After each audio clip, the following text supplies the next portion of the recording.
So, good afternoon, sir. Good afternoon, classmates. Me and Asgari Latip will be discussing the group dynamics. So, this chapter is about the ways in which individuals' thoughts, feelings, and actions are influenced by being part of a group, and how individuals can also affect groups.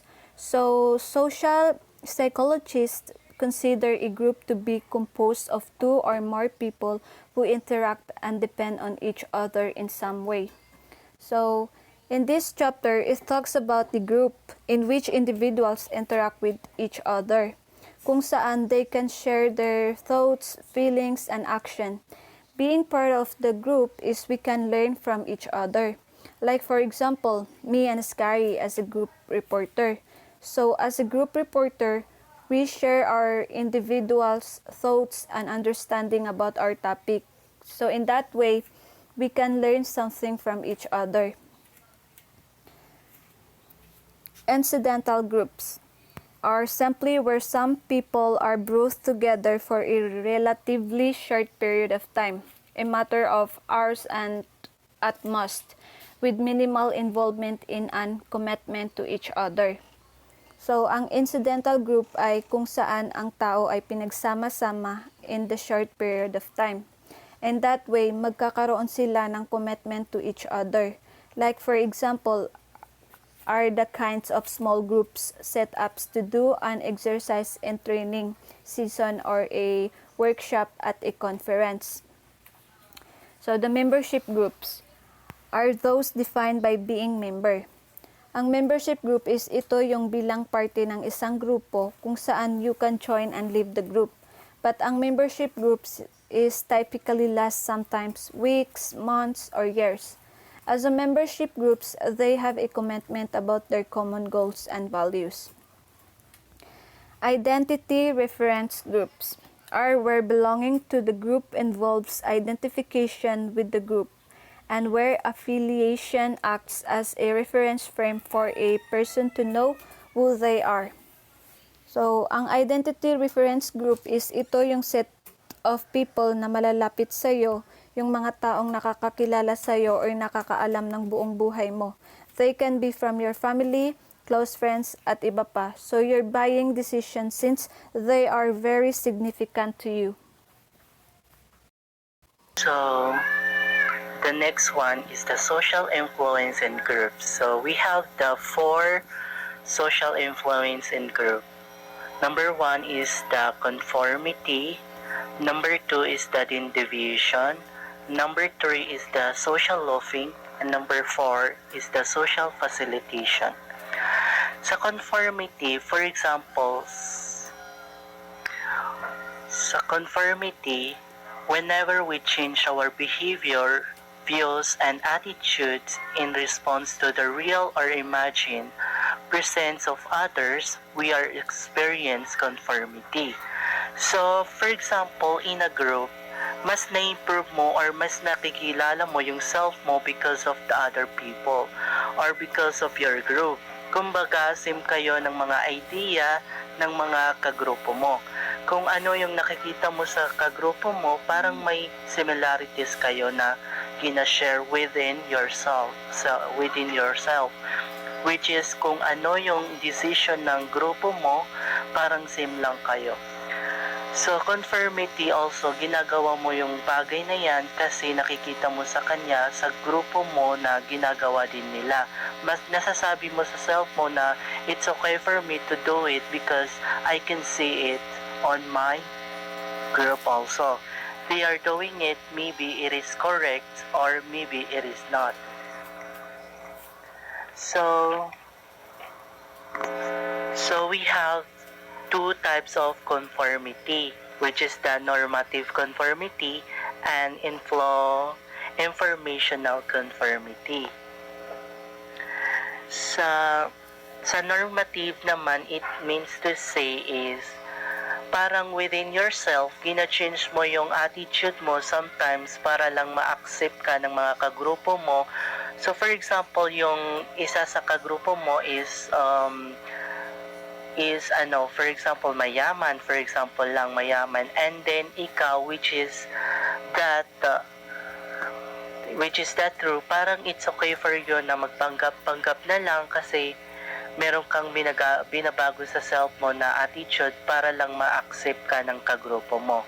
Unlike sa informational conformity, it is a conformity under acceptance, evidence about reality, which has been provided by others. Kumbaga, kung ano talaga yung ikaw, you are being accepted by others. Di na kailangan na magpanggap ka or i-change ka sa self mo para lang ma-accept ka ng kagrupo mo. So, let's proceed to the number 2, the deviation.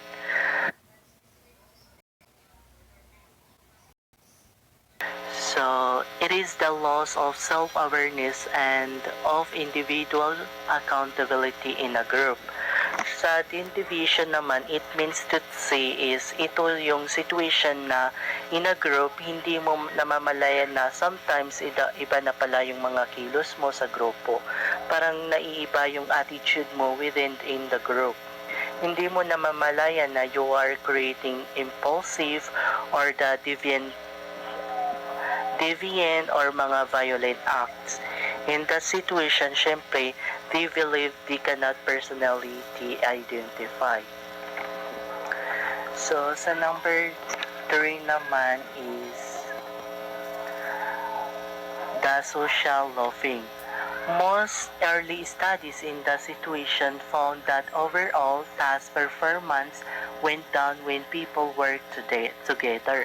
The total output for the group was less than the sum of individual output that people achieve when working alone.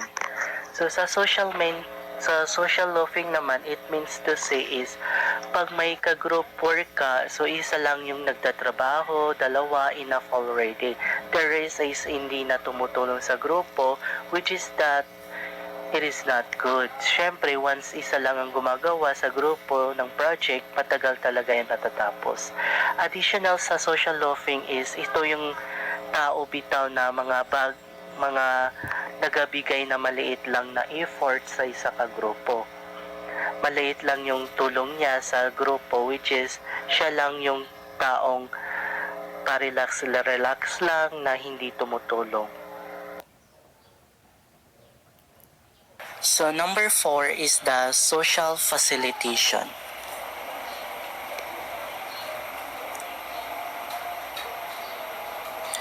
Social facilitation, it is an improvement in performance produced by mere presence of others. So, for example, is social facilitation, comparing social loafing to social facilitation. So, yung sinabi ko na sa social loafing is yun yung type ng klase ng tao na maliit yung binibigay na effort, and like sa social facilitation na ito yung mas maraming efforts na binibigay in order to improve the performance. Parang kumbaga mayroon collaboration yung grupo na nagtutulungan para lang maging maayos at maging productive yung kanilang work. So, group polarization, social comparison theory. Based on Fistinger's original social comparison theory, this focuses on people's propensity to want social approval and dislike social censure. It is also sometimes called cultural values theory, recognizing that groups and cultures vary in the action and behaviors that they endorse. So, according to this explanation, talks about the group rapidly shows which view are valued and which ones are rebuffed or refused by the majority. Desire for social approval will then motivate groups members to shift the views they express the direction of the socially sanctioned viewpoint. And this will soon appear to be the group's viewpoint. Indeed, group members may want to be seen as better than the others and will therefore tend to express even more zealous views than the norm. Support is given for this by a finding that people tend to admire views that are more extreme than their own. This process can become a positive feedback loop, with speakers successively seeking to outdo each other in their endorsement for the initial group viewpoint, leading to greater and greater polarization. In this theory, it is the position taken rather than the arguments expressed that brings about polarization. Polarization is seen as a process of successive upping the stakes, where groups members vie with each other to express the group norm more empathically. So, sa self-categorization theory, it is highlights people's tendency to identify with a group, to say it is in a group, and to endorse the norms that distinguish their in-group from other out-groups. In such a situation, the group's norms is not defined as an average position according to what has in common with that group's beliefs and values, but currically how it differs from those of groups. So parang kumbaga kung bakit ka sumali sa grupo na yon, kasi gusto mong mapabelong sa kanila at nilalayo mong yung sarili mo sa mga norms at values na meron kayo, kasi mas prepare mo kung ano yung nasa grupo. So for example, if the person's silent self-category becomes army officer, then that person is more likely to act in terms of the norms associated with that category. Example, to wear a uniform. So follows orders and distract an enemy, and less likely to act in terms of other potential self-categories. So another example is kung magsali ka sa grupo na yon, then sumali ka sa kanila, kaso gusto mo talaga na prepare mo kung anong meron sila, ano yung rules nila, norms and values nila, kaya kailangan mong sundin kasi sumali ka sa kanila. So, groupthink. Groupthink is what happens when a small, highly cohesive group of like-minded people becomes so obsessed with reaching consensus and so blinkered by it when they reach it, that they lose touch with reality and make a catastrophic decision. So, when you say groupthink, isa itong grupo na kung tawagin isa psychological phenomenon na kung saan yung group of people ay nagkakaintindihan sa isang decision. Also, member of the group share an illusion of invulnerability that creates excessive optimism and encourages taking abnormal risk. So, when you say invulnerability, incapable siya of being wounded or mga immune na kumbaga for taking risk. Those group people only focus on benefits at nai-ignore nila yung danger.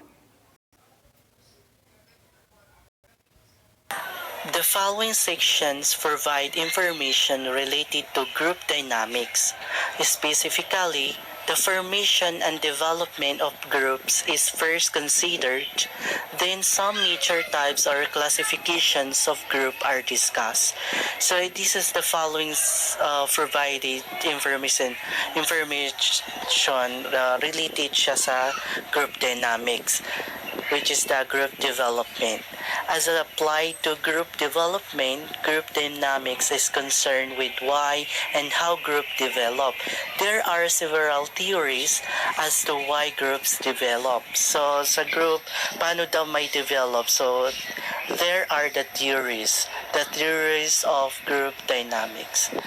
So according to George Homans, suggests that groups develop based on activities, interactions, and sentiments. Basically, the theory means that when individuals share common activities, they will have more interaction and will develop attitude, positive or negative towards each other. So according kay George Homans, so nadidevelop daw yung yung group dynamics based on activities. For example, sa grupo, then sa isa ka grupo is gumawa sila ng activities, so dun daw nadidevelop yung group dynamics sa paggawa ng activities. For example, sa school, so pinagawa kayo ng teacher nyo, so dun na nadidevelop. So according to the theories of group dynamics. Sa interactions, the way na nakikipag-interact ka sa iba, so doon na nadidevelop and sentiments. So itong theory na to is nadidevelop siya through sa activities, the interactions. So, according to Tuckman's theory, there are 5 stages of group development: the forming, storming, norming, performing, and the unchurning. So number 1 is the forming. This stage is usually characterized by some confusion and uncertainty. Forming is an orientation period when members get to know one another and share expectation about the group. Members learn the purpose of the group as well as the rule to be followed. Number 2 is the storming. In this stage, the group is likely to see highest level of disagreement and conflict. So, the members often challenge group goals and struggle for power. Number 3 is norming. This stage is characterized by the recognition of individual differences and shared expectation. Hopefully, at this stage, the group members will begin to develop a feeling of group cohesion and identity. Number 4 is performing. Performing occurs when the group has matured and attains a feeling of cohesiveness. So, members of the group make decisions through a rational process that is focused on relevant goals rather than emotional issues. So the last one is unchurning. Not all groups experience this stage of development because it is characterized by the disbandment of the group. During this stage, group members must address several issues, and the way in which these issues are resolved determines whether the group will succeed in accomplishing its task. That's all. Thank you.